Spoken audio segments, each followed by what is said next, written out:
Welcome to Bold Night DIY. I'm Monica. Thanks for joining me. Today is the final installment of the Bridal Fair 2024, a Shabby Chic wedding event hosted by Dawn of Shabby Meets Bling. I'm also joined today by Traci of Traci Vanover Designs, Tammie of the Rusted Willow, and the lovelies over at A Bar Above. Today's the reception, so let's put on our dancing shoes and go over and see what Dawn has to say. Hi Monica, hope everything's going well. I'm back with another request from our bride. She absolutely loves your festooning and decorative embellishments. She would like to take your aesthetic and turn it in her direction of shabby chic decor and create some beautiful garlands for her reception tables, like the gift table, the guest comment table, and the cake table. We can't wait to see what you create. You heard the lady. We'll be making garlands for the tables at the reception. I decided to go with the classic shabby chic tassel garland. I'm going to make 3 different styles of tassel. And our first starts with 3 strips of 18-inch long muslin, which I'm going to rip into 3 sections. So that's going to give me 9 pieces altogether. I've cut 3 strips of sheer ribbon in blue, pink, and white. These are ribbons that the bride chose. They will also be 18 inches long, and I'm going to cut them in half lengthwise. And I'll also be using 6 18-inch long pieces of jute. This will comprise our first tassel. I'll take each piece of the sheer ribbon, fold it in half multiple times. I'm going to clip it to hold it in place, and then I'm going to cut right up the center of it so that it gives us twice the amount of ribbon and thinner pieces, which I think definitely fits better in with the tassel, more free-flowing, and also gives more of a shabby chic feel, I think. So there you go. We have our ribbon done. To create thinner strips of the muslin, I'm going to snip one end twice, doing my best to keep them equal in size, and then I'm just going to rip right up the center of each slit. This is a very simple process that anyone can do, and honestly, I love the way this looks, especially for a shabby chic event, because I think it just adds to that shabby chic appeal. You know what I'm saying? Ripping the muslin this way will create loads of strings. I was covered from head to toe in these things, but it was well worth it. I've cut myself a nice long piece of natural fiber string. This matches the muslin perfectly in color, and I'm going to lay my strips horizontally across the string. I'm placing all 6 pieces of my sheer ribbons down first because I want them to be on the underside of the tassel, just peeking out, giving a hint of color. I lay my muslin strips on top of the ribbon. I'm trying to make sure that this is as even as possible so that the ends are lined up as much as I can. And now I'm going to add 3 pieces of the jute on either side of the muslin and the ribbon. I'm doing this so that they can be seen, but I don't want them to overwhelm the tassel.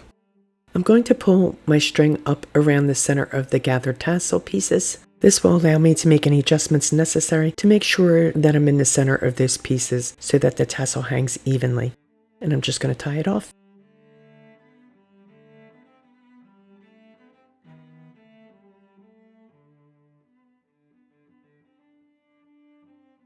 I use a wee ponytail rubber band to create the tassel bump. This made it really easy to keep everything together, and it was quick. You can do it with string too, but this was a lot quicker. I'm going to tie it around their choice.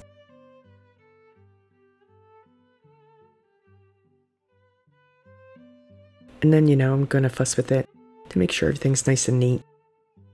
To create a more finished look, I'm going to take a piece of the string and I am going to wrap it around the bump. I'm going to go up about 1 inch. I'm going to start with a wee drop of hot glue just to get started. I'll put my string on there, and then I'm going to wrap it around.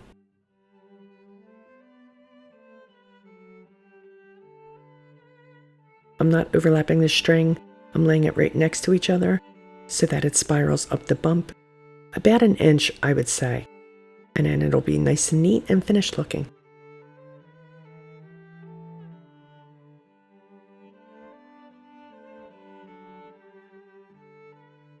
I'll glue down the end to hold it in place.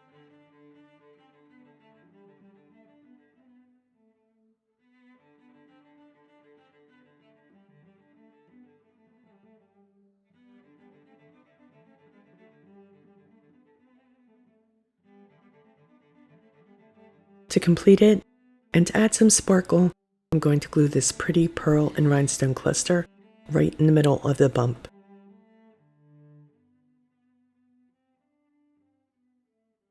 So that's our first style of tassel complete. I'll make several of these, and let's move on to the second. So to create this, it's the exact same process. I'm just going to use a couple different elements.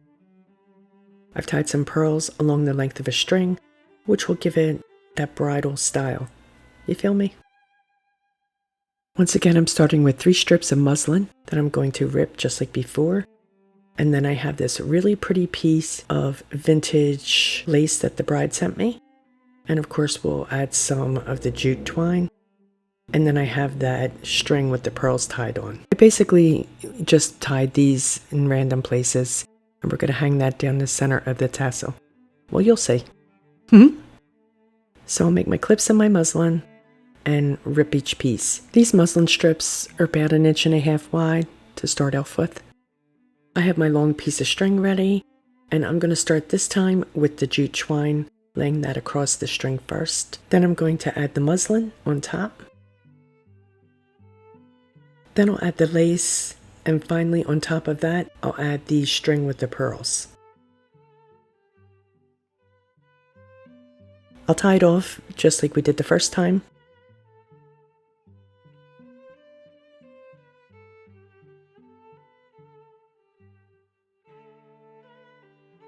I'll add a rubber band. Again, I'm going to wrap it around twice to make the bump.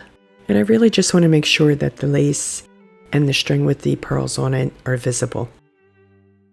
And once again, I'm going to add a little drop of hot glue, and I'm going to wrap the bump with some string.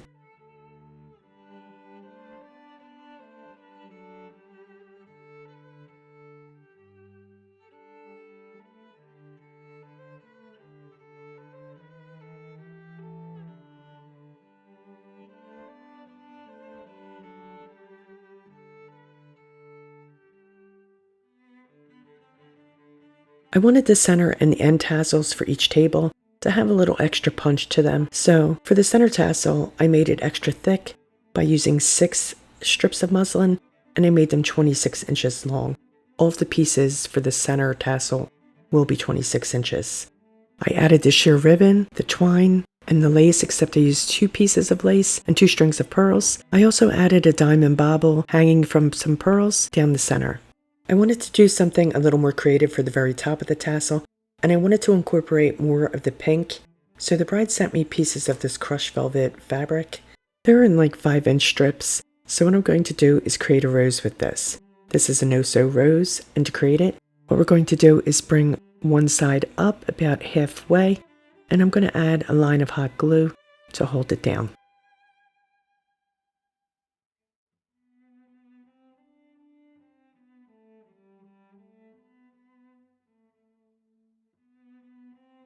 Now I'm going to bring the other side up to meet the fabric in the middle, and I'll glue that down too.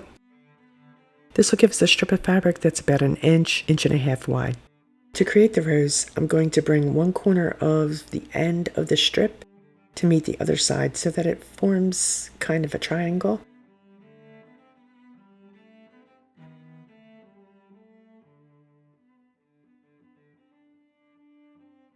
And I'm going to add a little bit of glue there just to hold that in place.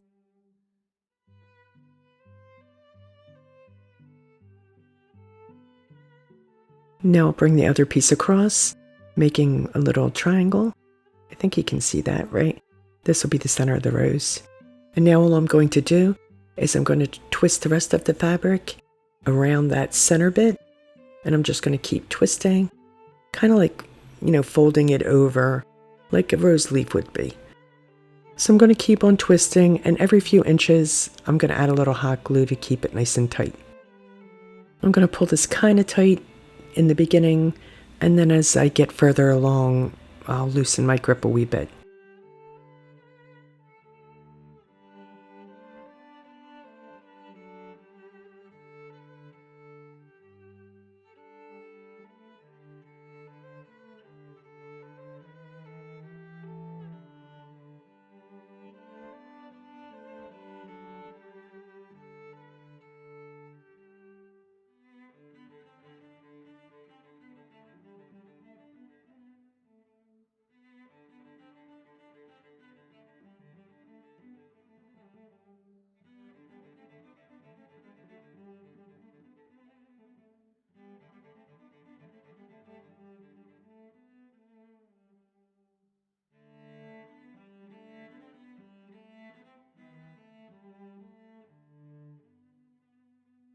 I'll just keep going till I get to the very end.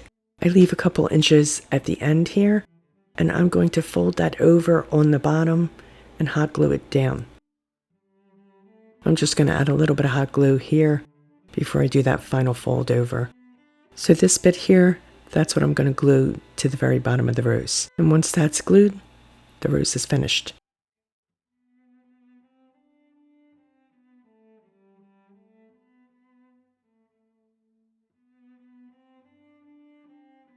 I'm going to create kind of a leaf crown with this pretty vintage lace that the bride sent me. These kind of look like leaves.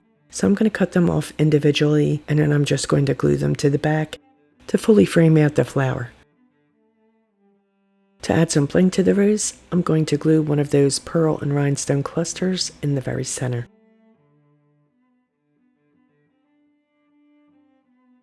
And now we can glue our rose to the very top of our tassel. I love the simplicity and elegance of this.